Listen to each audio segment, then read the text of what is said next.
Hello there to all participants. Welcome to the training module on key terms and concepts. In order to understand and manage the risks related to related party transactions, hereafter RPT, it is critical to have a thorough understanding of the different definitions and concepts.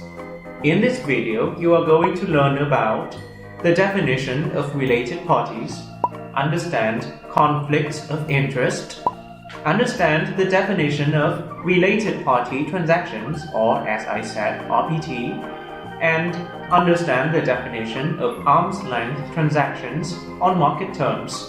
Let's get started with a definition of related party transactions. The starting point for dealing with RPT is to have an adequate definition of related parties. Each bank should adopt its own fit-for-purpose definition.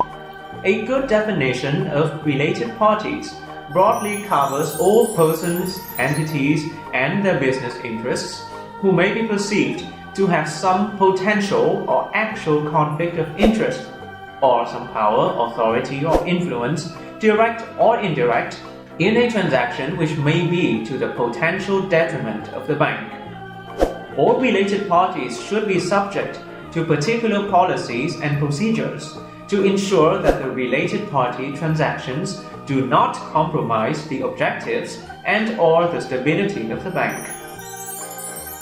Definitions of related parties differ from jurisdiction to jurisdiction and across various sources of standards. Therefore, institutions should define related parties within the existing laws and regulations.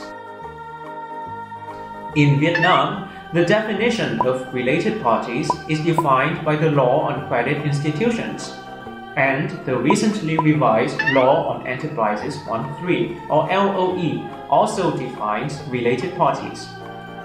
Banks should adopt and publish their own definition of related parties that encompasses all requirements of the Law on Credit Institutions, the Law on Enterprises, Securities Regulations, and IAS 24.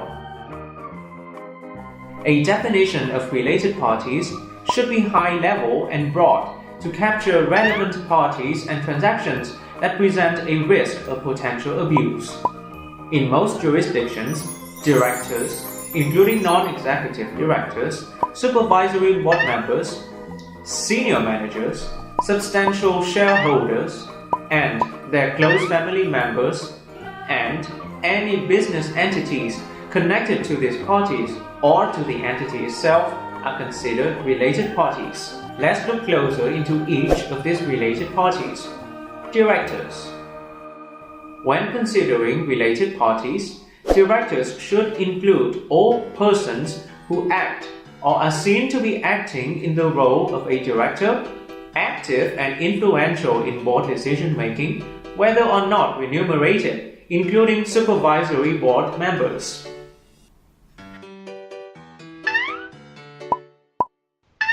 Senior management, key managers. Senior management and/or key management can directly or indirectly influence the decision-making of the entity. Management can, for example, decide on credit approvals and contracts with other entities and should therefore be classified as related parties. Shareholders. Shareholders with a significant stake could influence decision-making and should therefore be classified as related parties. Significant or major shareholders and shareholdings for determining related parties are usually defined using percentage of ownership. Related entities and companies. Entities related in a group structure constitute a risk of abusive RPTs because one of them, directly or indirectly, has control or significant influence over the other. Therefore, they need to be classified as related parties. Close family members. A key element of any definition of related parties are family relationships. The definition should include a broad principle-based definition of family relationships assumed to be related to key persons, such as directors and senior managers. It should include the immediate family, both natural and adopted, second-tier family members, such as aunts, uncles, nephews, nieces, cousins, and in-laws, and third-tier family members, including grandparents, grandchildren, or equivalent, and close family associates of directors or senior managers. We move on to a discussion of conflict of interest. RPTs are vulnerable for conflicts of interest. For that reason, it is important to understand the concept of conflict of interest.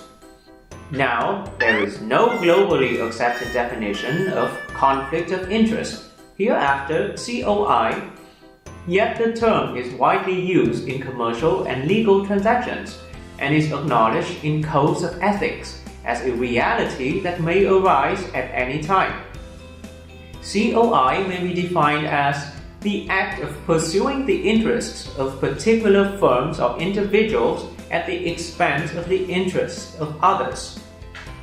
A COI refers to a situation where directors, senior managers, shareholders, employees, or others have a direct and competing interest which actually or potentially conflicts or may be perceived to be in conflict with the person's duties towards the bank. A transaction with a related party always implies a possible COI due to the close relationship. Thus, banks should develop and maintain a list of related parties in the bank in order to identify all flag transactions that require special treatment or approvals process. Let's get back to the definition of RPTs. Vietnam Accounting Standards, BAS 26, Related Party Disclosures, Article 05, outlines a related party transaction as a transfer of resources or obligations between related parties, regardless of whether a price is charged. The definition of a transaction may mean any transaction between a bank in Vietnam or any company or entity in its bank group, and with any of the bank's related parties. An RPT in a bank would mean all exposures or dealings, including those dealings such as contracts for services, asset purchases and sales, construction contracts, lease agreements, borrowings, and write-offs. One important concept is de minimis. To manage the large number of possible RPTs efficiently and effectively, and to ensure informative disclosure, it is normal to differentiate RPTs according to their materiality and conditions. It is good practice to determine a materiality level or de minimis level, below which RPTs individually or in aggregate are considered immaterial, negligible amounts and not worthy of time-consuming ex-ante approval or disapproval procedures. Approved RPTs should nevertheless be reported to the bank, approved in aggregate ex post by the board, and included in financial statements. Similar transactions with one individual or entity should be aggregated when determining if it falls under the de minimis level.